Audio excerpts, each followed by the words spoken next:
as promised, joining us today because we are 1 week away from the start of the early signing period. It's my good friend Mike Roach, Longhorn fans. He's back for today to talk Texas recruiting, talk a little portal, talk a little state of Texas recruiting. Whatever the topics come up, it'll be all on Mike Roach. Mike, good to see you, man. Yeah, it's been a minute since you and I have done a broadcast together. So back on your days on the Horn, I used to do a weekly drop in. So this is bringing back those memories. And Jeff, as you know, you have you've raised a young daughter. I have a nearly 9-month-old, so I got her to take a nap about 30 minutes before this started. So I'm hoping she holds up through the hour. That's an accomplishment. Let's go. Let's start with the portal before we get into recruiting. We got Kobe Black's decision coming up in the 4 o'clock hour today. We'll definitely hit that, and I do want to hit some things. But Mike, I want to start with this. Your quick thoughts on Texas this season, because you were our boots on the ground covering recruiting in this market as this roster was being put together. I don't know if you've had a chance to watch every game or parts of games or whatever, but what are you kind of give me your 30,000-foot view on what you've seen from this Texas team, where you feel like things are headed under Sark?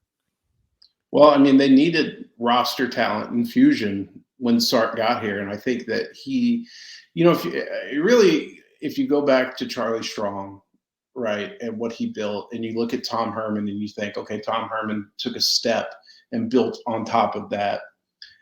What I think Steve Sarkisian brought was a way accelerated timeline, and the portal certainly helped. When you look at guys like A.D. Mitchell, who were able to come in and just be such a big factor, but I think that they went out and recruited elite talent in a way that hasn't been done here in a long time, and in the key positions where, you saw them put together that offensive line class in 2022. That's kind of the foundation for what they're doing now. Sure. What they did at linebacker last year, I could remember when I was still on the beat, people questioning Jeff Choate's recruiting ability in year one. And, when you look at what they've got stocked at linebacker, including what he was able to do with the development of Jalen Ford, that's obviously going to be a big loss for Texas. And congratulations to Coach Choate for earning that job at Nevada. He's going to do a great job out there. But I think in the past, when you looked at their highly ranked recruiting classes, they were always a little deceiving because they would have a lot of skill guys that were highly rated, but they never really built through the middle, and they've done that. And, I getting to watch Jeff, tell me if this is a hot take or not. Okay. Because I said it where I was at a high school game right after the Big 12 championship, and I said it to somebody else there, but is the duo of Tavondre Sweat and Byron Murphy on par with Casey Hampton and Sean Rogers? Before I answer that, Jordan, what's your knowledge base of Casey Hampton and Sean Rogers, since those guys last played a snap at Texas 2 years before you entered this mortal world? I just know they were pretty damn good ball players. That's about it. They were. I don't. On par to me, Mike, is probably a stretch, just because I don't know. Mike and I are closer in age than Jordan and I are, but the older we get, kind of the more you lean back on nostalgia a little bit. Maybe you remember things a little more fondly than they actually were. But for me, those two guys set the bar. I think why it's hard to judge is you look at parts of what they were in 99, and that's probably the peak of them, because Sean was hurt so often in 2000, and Casey just had an insane year. It's definitely the best duo they've had since then, and that's not anything to scoff at. I mean, you think about the duos they've had since then. I mean, Rod Wright and, that kind of that group they had of defensive tackles on that national championship team. Rod Wright, Frank Okam, Derek Loki, Roy Miller was in that rotation. I mean, all those guys played in the NFL. You have Roy Miller and Lamar Houston. You had Lamar Houston and Keaston Randall. Keaston Randall and Chris Whaley were really good. And those guys got cups of coffee in the league. Malcolm Brown and Hassan Ridgeway was a really good tackle tandem.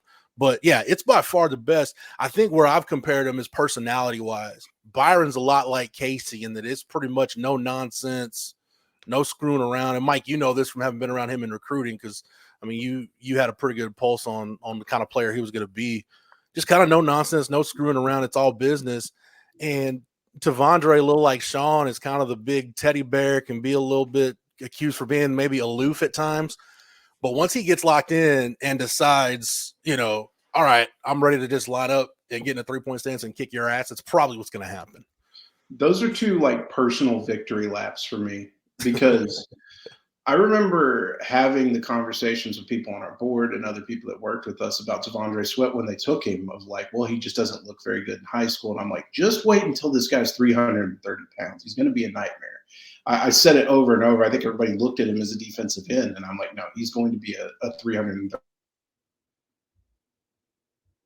Oh, did Mike freeze up on us? pound nose. And I haven't looked at the roster weight, but I think Byron Murphy, you talk about a guy that I wrote for the entire cycle and constantly said, like, this is a guy you want in your program. Because when you talk about, like, people throw the word dog around a lot, but when you talk about dogs, like, that's Byron Murphy. He is a souped up pit bull. Yeah, he doesn't have the prototypical size you want, but if you're a guy who sets the sack record at DeSoto in a single season, playing with Shamar Turner on the same line at a school where Von Miller went, like, that's saying something, and doing it from the interior. I love that kid's game from the time I first saw him. He told me then, like, it's 3 years and out for me. And that nobody thought that for him, right? He was like a 3-star recruit. He'd be like, okay. And he's like, no, I'm going to get this. Like, I know exactly what I'm doing. Yeah, it's Byron Murphy's going to be. They list him at 6'1", Mike. He's probably going to be, at the combine, probably 6 foot and change, and he's going to be 6 foot and change whether he comes out this year or next year. So his draft stock wouldn't be helped all that much, I don't think, by coming back. So that's a good overview, Mike, of where things are. Jordan, I want to turn it over to you. And this is kind of how it's going to work today for those of you that normally watch the show, or maybe this is your first time checking it out. Thanks for supporting Texas Sports Unfiltered, and obviously supporting Horns 24/7 and supporting Mike in his national role at 24/7 Sports. But I'm basically going to play moderator and toss questions back and forth between Jordan and Mike. And Mike, you can actually throw anything on this if you want to. But Jordan, the big news: Matthew Golden officially in the portal. The couple of crystal ball predictions came in favor of Texas yesterday. I know this is one you and I have talked about it a lot once it was reported last week that he was planning on going into the portal.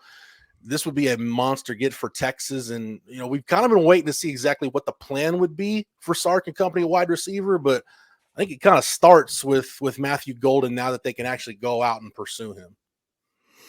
He officially showed up in the portal yesterday, and a lot of schools have been in contact already.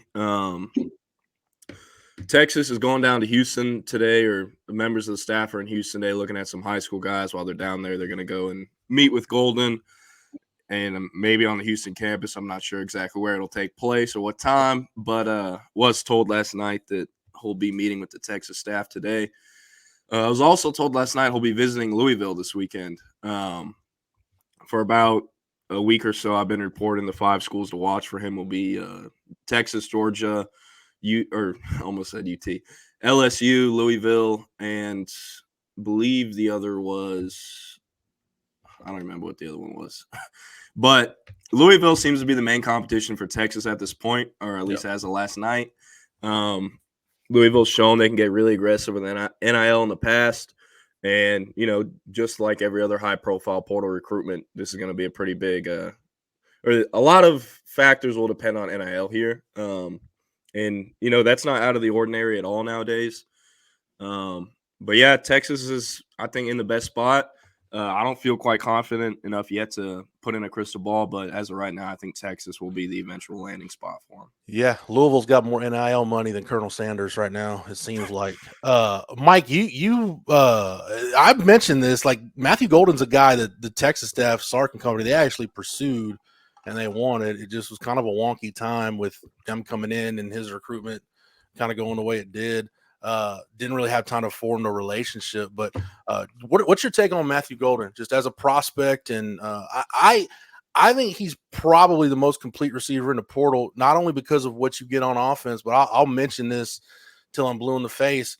He immediately helps your return game, and in an offseason where you're going to lose Xavier Worthy and Keelan Robinson, Matthew Golden's going to be able to come in and help you somewhere in the return game. Yeah, credit to Jaden Blue when they were in high school together at Klein Kane, who told me like, "Hey, you've got to help this Matthew Golden kid who's on my team get recruited." And I always roll my eyes when kids tell me that a little bit because I'm like, okay, what am I about to watch? Like what are you going to give me to work with here? And I turned on the film and I was just like, why does he need my help? Why is every school in the country not knocking this kid's door down? That's another personal fan favorite of mine. He was sensational at Klein Kane. Just you talk about an athlete, and you could see it from the way he moved, from the way he jumped, from the way he attacked the ball in the air.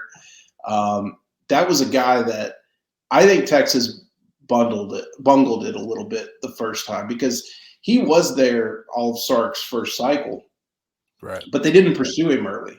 It was Andre Coleman was the receiver coach at the time. He wasn't that into him from the conversations that I had with people. And it was only until Armani Winfield decommitted in the late fall that they decided, okay, we're going to go all in on Matthew Golden at this point.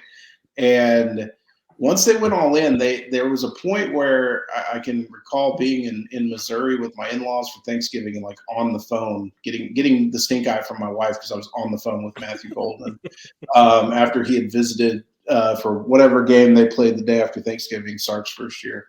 And he was kind of like, yeah, I'm kind of into it, but like, I don't know. They waited so long to offer me. And credit to Houston, who had done a really good job getting him to. I mean, what you could say about Dana Holgerson's staff is they did a really good job keeping some big name prospects in Houston at home. And so getting him to stay home was huge for them. And in the end, TCU came on really hard. Texas was pushing really hard. I think the eventual thought was it was just going to end up back at TCU. But Matthew told me, like at the time, like he really just kind of wanted to blaze his own trail and go away from the big schools. And so I think that this is a guy that people have had their eye on with the impending changes at Houston. That like, yeah, if he goes in the portal, we don't want to mess this up a second time. We love this kid in high school. We're going to try to get him again. And it certainly helped that he had a heck of a performance when Texas went to Houston to play them this year, right in front of them. I think that, Louisville, obviously extremely competitive in the NIL game.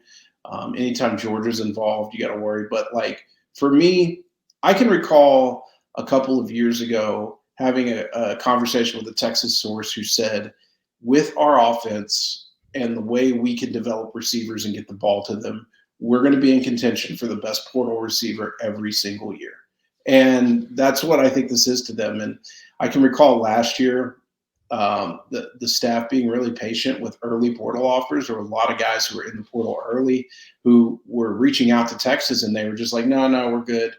And because they knew that, there was always talk that A.D. Mitchell could become available, and that was the guy they wanted to pursue. And so I think that they've kind of chosen their shots with those kind of guys, and it's paid off for them. So, I do really like where Texas stands in this. Obviously, taking other visits is going to throw some wrenches into things, but I like where Texas is. I think the crystal balls that have gone in are probably well-founded knowledge-wise from what I know. Jordan, let's talk about Chris Jackson real quick because, Mike was in your position when Andre Coleman was there, and it seemed like either, the wrong guys were getting brought to the table or, the guys that were on the table, whatever. Something didn't click with Andre Coleman and Sark. I think the way Sark probably thought it would. And they hired Brennan Marion, who brought in talent, but, I think everybody knew that was going to be kind of a short-term deal. Chris Jackson's in that role now.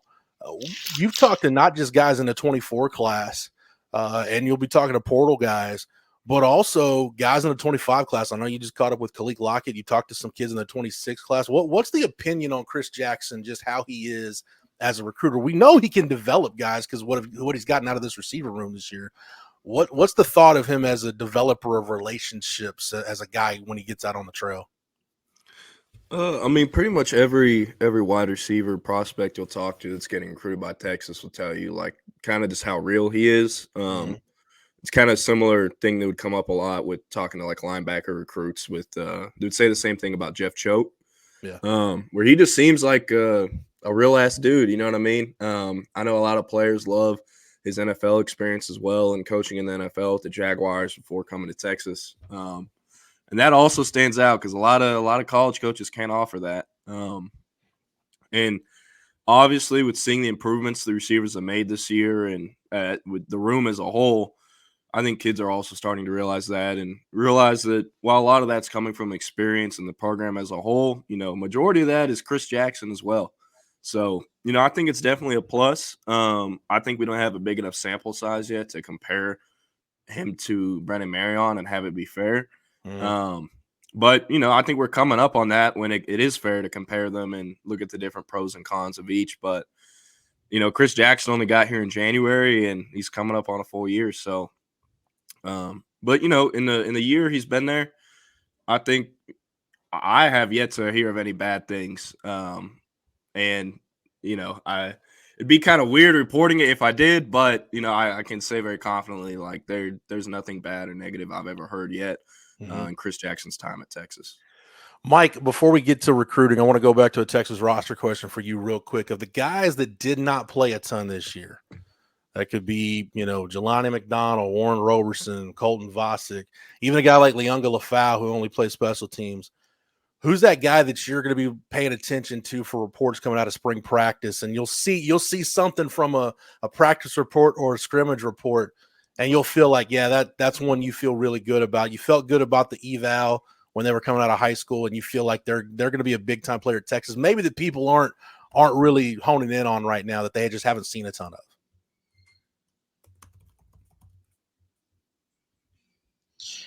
You said two of them right off the bat for me are Jelani McDonald and Leona Lefau. I heard a lot about Leona Lefau coming out of this past fall practices or spring practices.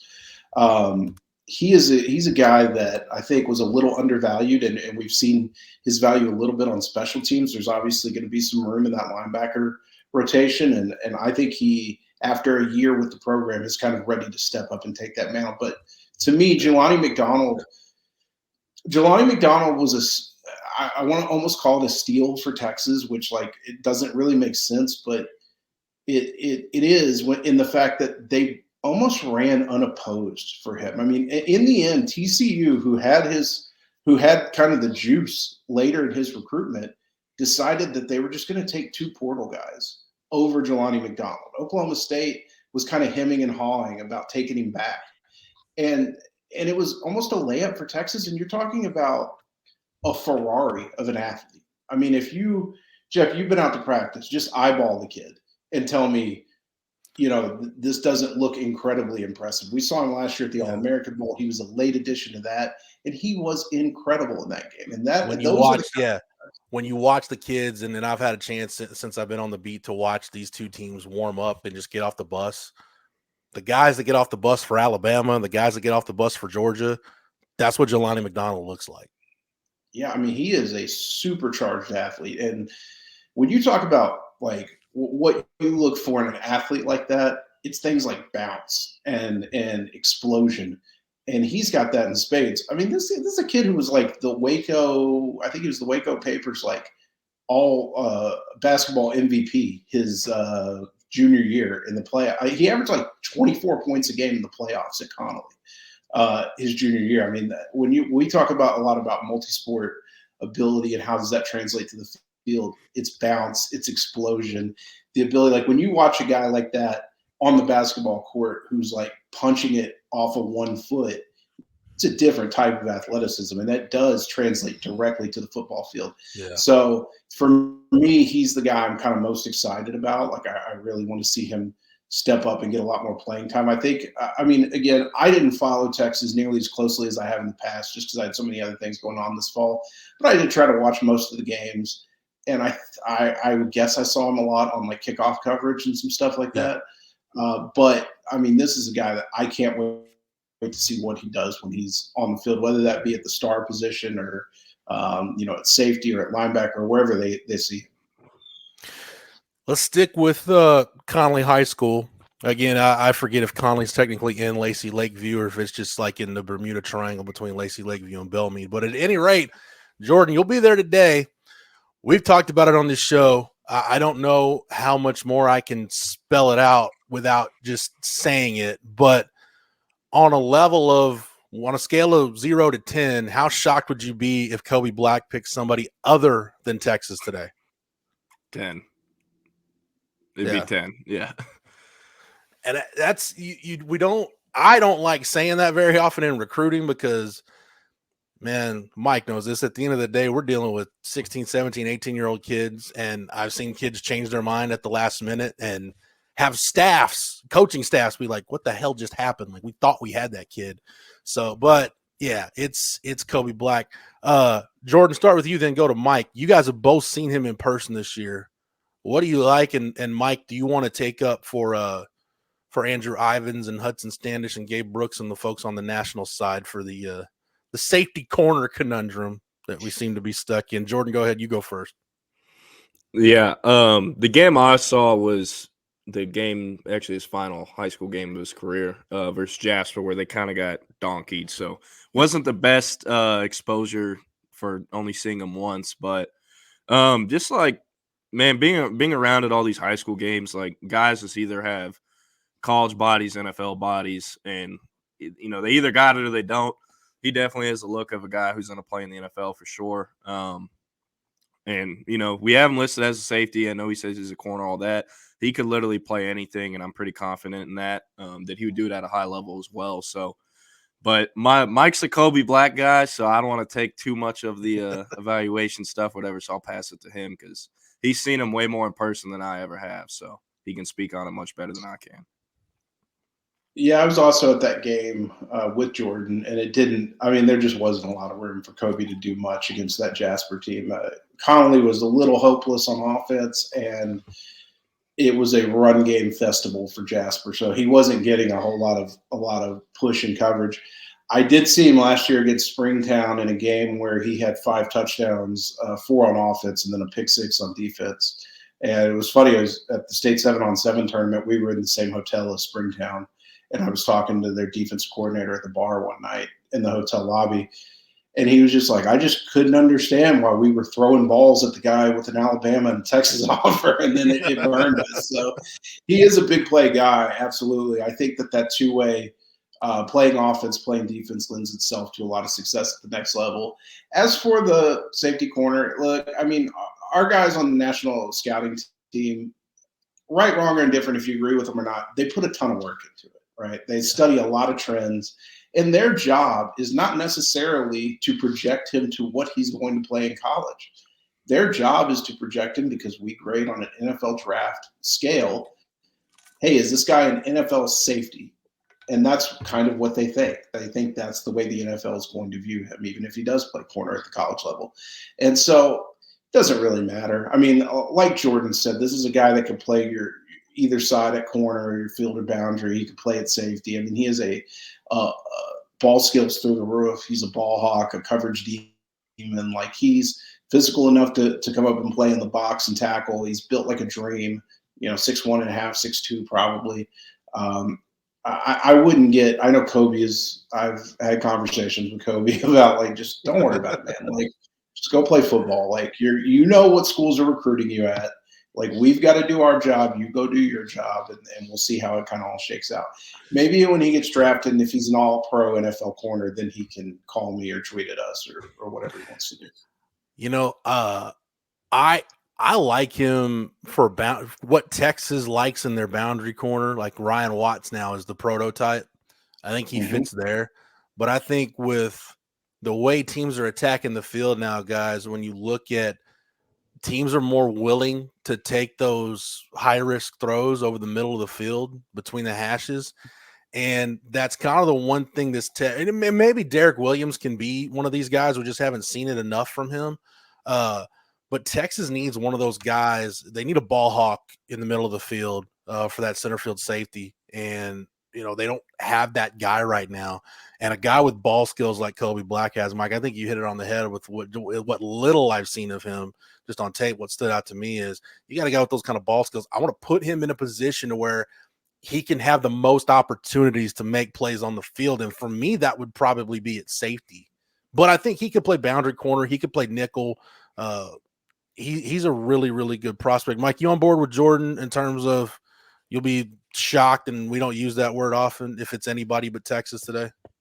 I get Jordan's sentiment of a 10. I've been in the game much longer, and I'm much more scarred by past things. So I'm going to go 9 and just give the 1 point allowance for anything can happen in recruiting. But yeah, I mean, I would be pretty shocked at this point. I think Texas has run the best race from the beginning. I mean, there are times when Texas wins kids over, even if they get it on them late. It's not often. There's a lot of times that burns them. We'll see how that shakes out with Xavier Filsaime.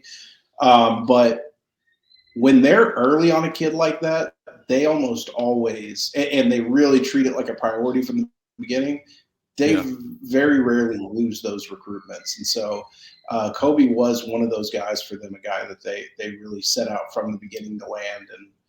And I think that they've run the best race to this point. But whichever one of you guys wants to take this, please feel free. The Xavier Filsaime situation is interesting, and Jordan, you recently put in your crystal ball prediction with confidence level of 6 for Texas to get him. Whichever one of y'all wants to take it first, go ahead. How did that evaluation process for Texas work, and what was it maybe the first time around that didn't jive, things weren't jiving, or whatever it was? How have things come together when they have? The timing of Texas getting on him is really interesting. I'm passing this all the way to Mike. Yeah, I think, again, this is another long-time Mike Roach guy. Known Xavier since he was an 8th grader. And he was a receiver. I mean, he was a receiver until literally his junior year. So his junior year, spring, or his sophomore spring, he kind of flips to safety. I remember seeing him in a 7-on-7 tournament in the spring of his sophomore year, kind of the first time he was playing safety. I called somebody at Texas, and I was like, look, man, there's no film on him playing safety. You're going to just have to trust me on this, but this kid is a different looking athlete. And I called him and said, hey, I think it was the weekend. I think I was at a tournament on a Friday for a state qualifier, and then Saturday they were having their elite camp. And I was like, just get him down there tomorrow and work him out and let me know what you go from there.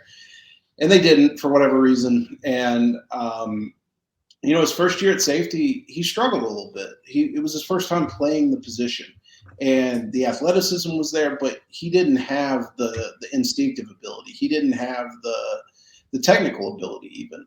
He was just a big athlete running around on the back end. And I think when you had that, he had an off-season injury, so nobody got to really see him during the spring.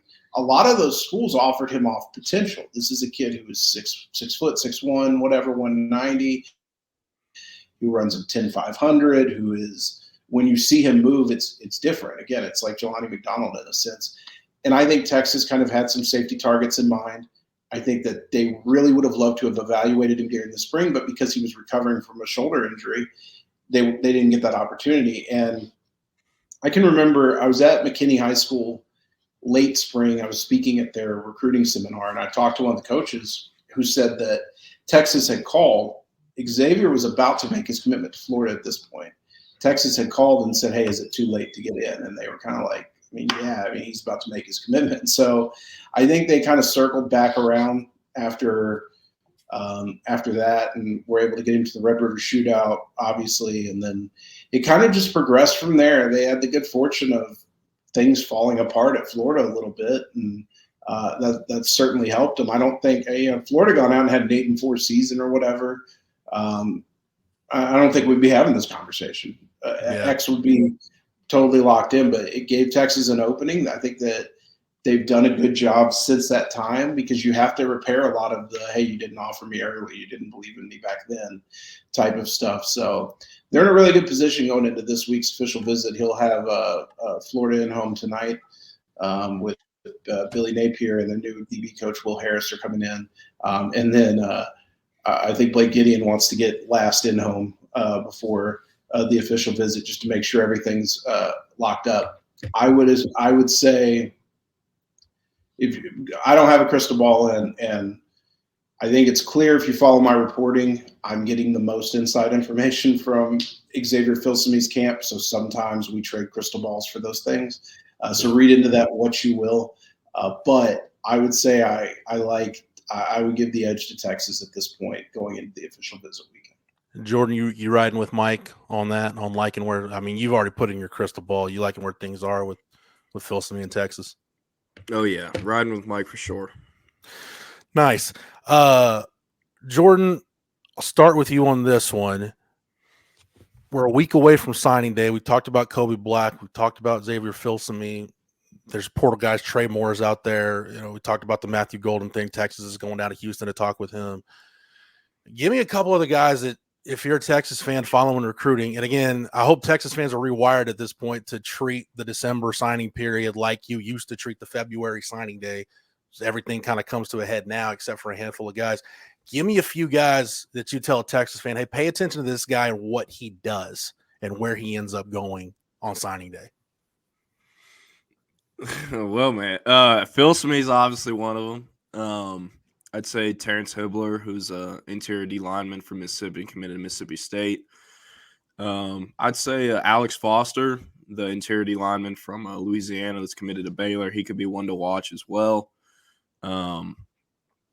Aaron Butler, who is in contact with Texas. Texas is yet to offer there. He just decommitted from Colorado in the last week or two. I did see he's visiting Arizona this weekend. So with Texas not offering and signing day a week away from today, I'm doubting anything will happen there, but it's still something we're watching. Big name we're watching is Dominic McKinley, where it's actually looking like he's going to sign in February now. So not really looking forward to it being extended 2 months. But, you know, maybe Texas can get in there and shake it up. They're scheduled to go in-home with him tomorrow. I believe the other schools that have been in-home or will be in-home with him this week include A&M, LSU, Ohio State, Oklahoma. I think Alabama may also have one, but I'm not 100% sure on them. So I'd say, yeah, those are the guys to watch. In terms of guys committed, I think Aaron Hampton is certainly one to watch. Behind the scenes for months, Alabama's been in contact with him. Nick Saban obviously was out on a home visit, or not a home visit, visited Hampton at Dangerfield, I believe last week it was. And, you know, he's committed. He's been committed to Texas twice, committed to Baylor once. You know, we've been over it. He's a you know, one of the guys we're watching because of past history. And, you know, I'd be stupid if I didn't mention him as a guy that we're watching going up to signing day. Right. So, yeah.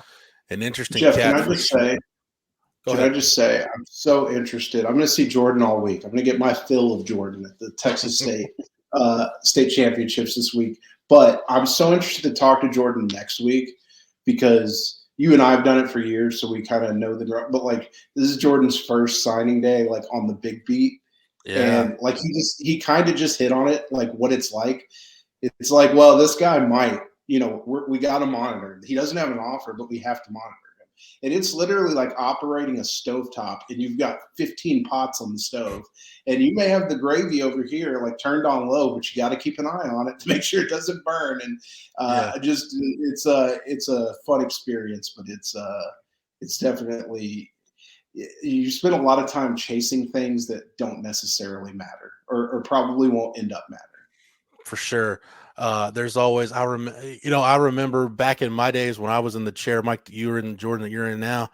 I remember having to lend credence to a rumor that Laramie Tunsil might be coming to Texas, and every fiber of your being is telling you the dude is going somewhere in the SEC because that was Mac Brown time, and Mac just didn't play the game back then like other schools were, and like, you know what? I have to report on this because then your readers like, oh man, what's happening with Laramie Tunsil? What's happening with Laramie Tunsil? I'm like, I really want to tell you guys not to pay attention at all to Laramie Tunsil, but I have to do the whole dog and pony show. Mike, there's been some of those for you where you've had to do it, and then there's the one that we actually wrote about. I think Eric Henry wrote the piece right before the Big 12 championship game. Something like Jalen Ford pops up where it's like in that window, like, oh, hey, by the way, this is probably going to pop before, in the next 48 hours. So now you're scrambling trying to figure out what to do. The Jalen Ford thing was so again, and to reference one of our old coworkers, EJ Holland and I were the biggest Jalen Ford fans in high school. Like we would watch him at Frisco Lone Star and be like, why is nobody recruiting this kid? He's awesome. And that was part of a tenure at Texas where it was very annoying to constantly call people and say, hey, you need to check this kid out. And they'd just be like, nah, we're good on Marvin Mims and Jackson Smith and Jigba and Jalen Ford. And so I had kind of just given up hope or whatever. And I remember sitting, I was at, that was the year, I mean, it does this some years, it doesn't, the last 2 years, but signing day crosses with state. So a lot of times I'm working on signing day stuff from the state press box. And like it was the day after, and I saw something that was like, hey, Jalen Ford never signed with Utah. And I was like, that's weird. And I knew it was kind of Tim Beck's parting gift to the program. He was on his way out, but was the area recruiter for Frisco and had gone and sealed the deal for Jalen Ford on his way out the door. And got a call from somebody that was like, hey, we just got Jalen Ford's letter at Texas. And so I was like scrambling to write a story. I can remember, like, do you remember the Rashawn Gary? Like the weekend before signing day, hey, Rashawn Gary's going to show up at Texas. And I vaguely remember that. Yeah. It comes from, yeah. I mean, there's so many, I think, and by the way, I think it's changed a lot. I think that NIL has changed the late signing day intrigue a lot because a lot of these guys are now locked into deals and they've got what they need. And yeah, there may be some last minute bidding. There's always going to be a couple of things, right? Like Dylan Raiola visiting Nebraska this weekend is giving like life back to this. And it's great for guys like me who he's not in my region, so I don't really have to cover it. If he's in my region, I'd be slamming my head on the table. But as a guy that's in a different region, I'm just like, yeah, this is awesome. So I think it's kind of changed from that perspective. But man, I can remember, and like Jeff, signing day, you're up at like 5 a.m. and you're starting to monitor for letters. If you slept at all the night before. If you slept at all, because you'd be up till 3 a.m. on the phone with people trying to confirm these. Hey, man, are you guys really going to get I don't know. Is Travis Hunter really going to like flip to Texas? No. Where did you hear that? Okay, sorry, I had to chase it. Like things of that nature. So I'm interested to see kind of what this signing day eve holds for us because I think it could be interesting. Yeah, for sure. Jordan, yeah, you haven't experienced any of that, Jordan, but you will. Trust me on this beat. There will be a prospect that's been totally off your radar. And it's probably going to be complete BS, but he'll pop up like next Monday afternoon, and you'll be having to chase your tail trying to track it down. Yeah. The one I've been the most. Go ahead, Mike. Sorry. I was just going to say 95. I'm 95% sure it's not going to ever come to anything. Like that's usually how it happens. The 5%, it does. Like, oh, okay, that's something. Ethan Burke was kind of one of those guys, right? Yeah. Like, okay, that is something. But it's 95% of the time. It's like, why did I just spend an hour chasing this? Yeah. Yeah, no, I was pretty upset when I saw that McKinley is pushing it back to February. Just because I was like, oh my gosh, 2 more months. Like, we can't sign next Wednesday, man. Come on now. It gives you something to do for January, though. Yeah, but before we get back into Texas, Mike, real quick, and I mentioned this because he's such a big prospect. And Jordan and I talked about Dylan Raiola. Texas didn't get Arch Manning. One of Julian Sand or Dylan Raiola would probably be committed to Texas right now as Sark's quarterback taking the 24 class if Arch Manning didn't come to Texas. But you've had a lot of intel on the Dylan Raiola situation from when he was at Burleson, which seems like forever ago now. But what's your take just on the way things have transpired in the last, 72 hours or so? It makes a lot of sense when you talk to people around Dylan. Like it does make a lot of sense that Nebraska has such a pull for him. It's where his dad went to school. His uncle, his dad's brother's is the offensive line coach there. Like they grew up watching that program. Dominic Raiola was a legend at Nebraska. Yeah. And I'm sure every Saturday still watches Nebraska football. That's, and so I think Dylan's always been a kid who has been a little bit marches to the beat of his own drum in the sense of hey, I could go to Georgia and be the next guy, or I could go to Nebraska and be the guy that institutes that change. And I don't think anything. I mean, I still do talk to people around Raiola, and it is essentially like they have an understanding that I'm not going to report any of this. It's like we have a long-standing relationship. I'm just an observer here. You guys will answer the phone for me and nobody else because I'm not going to turn around and write anything about it. So I don't want to say too much of what I've been told, but I don't think it's a slam dunk that it's done or anything. But I do think that there is that pull from Nebraska. And I do think it's interesting for him to say, we've seen it with Texas in the years that they've been down where guys have said, I want to be the part of the class that changes that. And I think it is appealing. And so, we'll see how it turns out this weekend in Lincoln. If it were me, it's tough to walk away from like what Georgia brings as a program.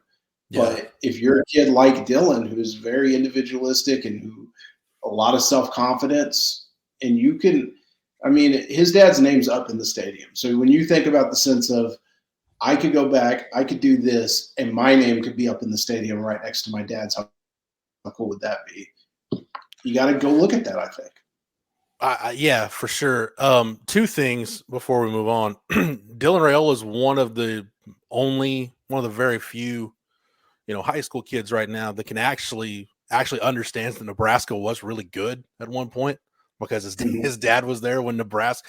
That was back in the day, Mike, when if you beat Nebraska, you accomplished something. It was a great achievement to beat Nebraska. Talk to one of the funny conversation, talk to Dom Raiola sometime about what was it, 90? I guess it was 98, right? That was Dom's freshman year when Texas went into Nebraska and beat them.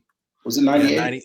98, yeah. And then he had to deal with in 99. He had to deal with Sean Rogers and Casey Hampton, that game in Austin that Texas won. It's funny he mentioned that. Like when I talked to him, he's like, I did that, and then I ended up playing in the NFL on the same team with Sean Rogers and all this stuff. But yeah, I mean, it was funny. The first time I met Dylan and Dom, he was like, they had just come off a visit to Texas. And Dylan was not a known prospect at this point. It was literally like he was Cecilia Kana's good friend. And that's why he was getting to go on visits. That's how I met him, was interviewing Cecilia Kana. And Dom had told me at the time, he's like, man, I hated Texas. I've always hated Texas because I played for Nebraska. They ended our winning streak. Like, he goes, and then we went on the visit, and I was just blown away by everything. Like, everything was so professional and so well done. So it's funny to hear him kind of go back and talk about playing Texas in the 90s. And yeah, I mean, that's Jeff, when you and I grew up, that was the standard. I remember watching those Tom Osborne teams and just kind of dominate teams on the field. I think they would probably get their heads kicked in by some of the Nick Saban Alabama teams or maybe the Kirby Smart Georgia teams, just in terms of athleticism. But dude, you can't. The 95 Nebraska team has very few peers in terms of, greatest college football team of my lifetime. I mean, yeah. I've heard stories about, they were getting ready to play Florida in a Fiesta Bowl, and Steve Spurrier was running the SEC at that point, and just hearing from Nebraska people like 100% confident, like, oh, dude, we're about to go beat the hell out of Florida. Like they don't have a chance. And they pushed Florida around the field like Steve Spurrier teams didn't get pushed around at that point. So that's just something to follow. Jordan, I'll go to you. You've got your pick of. I'll run down the guys real quick. Guys that are 24/7 Sports 3-star prospects. You give me the guy that in a few years everybody's going to regret that he should have been a 4-star or higher. He'll outplay his ranking. You got Trey Owens, Jordan Washington, Santana Wilson, Daniel Cruz, JJR, Christian Clark, DeAndre Robinson, Parker Livingstone, Nate Kibble, Alex January, Melvin Hills, and Michael Kern's a punter, so no punter is going to be ranked higher than a 3-star. But any one of those guys. We had a 4-star punter last year, Tyler White, who went to A&M, first 4-star punter. Hey, you remember when I was talking about the punter from the All-American Bowl? That's who it is, Tyler White, punt coach. That's him. Jordan, I was telling him, I'm like, the best punter I've ever seen in my life is on Texas A&M. Jeff, you've covered a million Army Bowl practices. Have you ever seen a punter draw a crowd of media? It was like watching Tyler White just hit piss missiles and just dropping balls on the 2-yard line like he was hitting a loft wedge, he'd have 30 media members just standing around the field watching him do it. No, starting with Justin Tucker when I started going to those things and leading up to now, the last one I went to, which was the one that Jamon Tapp and Jalen Gilbo were in. The punter is usually the guy, playing grab ass at the other end of the field while everybody's practicing. Like, nobody pays attention to the specialists at these things. Just show up for the game on Saturday, and nobody really cares what you do the rest of the week. Yeah. So going through the 3 stars in the class, Jeff, how many do I get to pick? Hey man, how many do you want me to pick? If you think there's just one guy that's head and shoulders above everybody, or you like a couple guys, man, this is all you. I went to bat for, and I thought I risked my job and was going to get fired for changing Deshaun Elliott's ranking to a 4-star rating after the rankings came out in 2015. I'm like, I'll be honest. I coaxed Brian Peroni into it because he had database access. I'm like, Peroni, don't put him in the top 247. Just make him a 4-star. He's an unranked 4-star. He needs to be. And Peroni did it. And we're on much better terms now, but I got a very angry text from Barton Simmons after that went down. So proceed. Yeah. No, the guys That's I like. Move. Yeah. The guys I like. More balls than brains at that point, Mike. I had. I like Jordan Washington a lot from Langham Creek. He's the only tight end taking the class. Love his measurements, and I think he's super raw. I like the basketball background too. I don't think he's really an FBS or a high major basketball player at the next level, but I think if he did put all his eggs into that basket, he could probably get some low-level interest of some sort. Santana Wilson, I like him a lot too. He's a true corner, probably the truest corner of any of the DBs in the class. His father played in the NFL. His father works in the NFL currently still with the Cardinals. I like him a lot. I think we just don't really hear a lot about him because, he keeps a lot. He keeps to himself, and he doesn't post a ton, doesn't really go on visits. Since he committed to Texas on his official visit and went public with it then, I have not once heard of him wavering off his commitment or anything like that. So I think he's just one of the quieter guys. That's why he doesn't get talked about as much. I like Daniel Cruz a lot for a center. Phenomenal kid as well, too. Awesome kid and awesome player. He's also, I believe, been a 4-year starter and has played all 5 positions at the high school level, which is pretty big. Damn, I'm just trying not to pick everyone here. I like JJR a lot, not as much as other guys in terms of, who could outplay the ranking, but I like him. Christian Clark's in the same boat. Nate Kibble. Give me your thoughts. Give me your thoughts on Trey Owens, because you've seen Trey. You've talked to Trey a little bit, and he is the quarterback taking this class. Yeah, I like Trey a lot. And I like a high 3-star ranking for him. And I also think he could be a guy that could potentially outplay his ranking, but I'm not as confident on that as I am the other guys. But Trey knows the situation going in, which I think is the best possible scenario. He's not, bless you, he's not expecting to come in and compete for the starting job or anything like that. He knows his role coming in and that he's going to have to earn everything and bust his ass and show up to practice if he ever wants to be the starter at Texas. And he knows those things, which is great because a lot of the times, as Mike was saying earlier with Byron Murphy, whenever, kids say they're only going to go in and do 3 years or, things of that nature, you most of the time just roll your eyes. Because they're overconfident in themselves and different things like that. Whereas I just wanted to hit home that, it's very much a good thing that Trey Owens knows his role coming into the program and everything like that. I did want to talk about Nate Kibble, though, just putting out the, top plays of the week from Texas commits throughout this season. I really liked a lot of Nate Kibble's senior year stuff.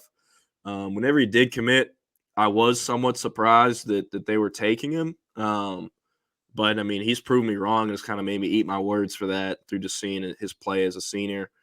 Also, like Melvin Hills, he didn't have a ton of game experience before he was ranked originally. this year. I haven't watched this film, but I did see he has 14.5 sacks and put up some pretty solid numbers. So Yeah. looking forward to watching that. But I think he could be a guy who I just think he's incredibly – whenever we rated him, he was incredibly hard to project just because he didn't have a ton of game film. But I think, he's a guy who really intrigues me. I don't know about NFL draft or out playing the ranking, but just because we don't have a huge sample size, I'm very curious to see, how his projection will work. Mm-hmm. For sure. Man, give me athletic defensive linemen out of the state of Louisiana, 6 days a week and twice on Sunday. Mike, anybody in this Texas class you've watched that maybe not even outplaying the ranking, just somebody that you've watched this season that you're like, yeah, that guy's somebody that you'll be hearing about a year or two down the road? I want to talk about Trey Owens because I have a little bit of a different take from Jordan on him. I think that Jordan can back this up. Trey has this, I think everybody looks at him like he's the safe pick after you take Arch Manning because no other elite quarterbacks wanted to come. And while you may think that, Trey Owens has a self-confidence in him that is different. He's like, yeah, everybody thinks that I'm like the career backup, but I'm really coming here I'll compete my ass off. And he is that kind of kid. And I think that what he showed this year on the field with his build, his ability to throw the deep ball, he made some plays, especially when they beat Katy in the playoffs. He made a throw on the last drive to tie the game that was an NFL level, just quick turn, get it out, put it on the line, touchdown. And, was able to extend the play with his legs. I think, man, we try not to, at least on the evaluation side, look at where guys going to college when making an evaluation. But I think if you're looking at guys who are going to a program that's got a proven track record at a position or a coach that has a proven track record at a position, you have to consider that. And when you are Steve Sarkisian's pick at quarterback, that means something in the college world. And they could have gone a bunch of different directions in this class, and they went Trey Owens very early. I think if you want to make the easy comparison is Mac Jones, right? He's in this talented quarterback room with the Jalen Hurts and Tua, and he's Mac Jones. I think that's kind of the way they see him, and a guy that everybody overlooks, but is there. I will also add that we've still got I think 2 full rankings updates to go. So these guys, could be 4 stars by the time we get to the end of this, and then who knows if they'll outplay the ranking. The other guy I want to talk about, you guys mentioned briefly, was Christian Clark, who didn't have the best senior year. And I'm a believer in buying when stock is low. This is a guy that in the last February, this was Tashard Choice's number 1 target on the board over Jarrett Gibson, over everybody else. And we'll see if that turns out. But the thing I've learned covering Tashard Choice and covering Texas is that guy's pretty good at evaluating. He has been nearly perfect in saying, I'm going to go get that guy and going and getting them, whether it be CJ Baxter or Jarrett Gibson or Christian Clark. And I think you guys may have talked about it a ton. I don't get to watch the show a lot, but Tashard Choice is an elite assistant Texas has, from both as a developer and a recruiter. And I think that his feelings on Christian Clark, if they are still what they are after his senior season, means something to me. And so I think that is a guy you could see bounce back at Texas and all of a sudden be like, whoa, where did this guy come from? Yeah. It's an early sample, but this may be the best staff Texas has had at developing talent, maybe since the Fred Akers era, to be honest. Because, again, Jordan doesn't really remember the halcyon days under Mac, but Mike, you ever remember Texas was just recruiting an absurd amount of talent, and they were sending guys to the NFL, and I've talked to Rod Babers and other guys about this, man. They would go to the combine, and that was kind of the knock on Texas guys was, well, you guys still aren't fully developed. There's still some room to grow. I just feel like, Tavondre Sweat, Byron Murphy, Jalen Ford, I keep going back to those 3 guys. Those are great examples of what it looks like when you actually develop guys. And to your point, Mike, about Tashard Choice, Gunnar Helm is a guy that like was for me in that 21 class was a complete afterthought. You're going to miss Jatavian Sanders a whole lot next year, but dude, Gunnar Helm could be like an all SEC level tight end for Texas. It's really weird to wrap my head around saying that, but I got to get used to it now. Gunnar Helm's a really good tight end prospect. Like, it's amazing what happens when you hire good coaches, when you retain good coaches, and allow good coaches to do what you hired them to do. It's amazing how quickly you can develop really good football players. And I got to say this, and I got to run because my daughter is up and crying and upstairs, so I got to run and go take care of her. But I mean, this could be a year where we see Texas break like its modern record for draft picks, which is insane considering we're a couple years removed from them going over in the draft. And it just really shows that what they've done turning around this roster development wise. So I appreciate you guys for having me on. Let me go change a diaper. Thanks, Mike. Make a bottle. Yeah, I know you're busy, but thank you, man. Sir, I'll see you later today. Yeah, anytime, guys. All right, later, Thanks, Mike. Later, Jordan. I'll see you tonight. See you. All right, man. Mike Roach, 24/7 Sports. You can still get him at Mike Roach 247 on the Twitter machine. His work is all over the 24/7 Sports network. Really good hour there.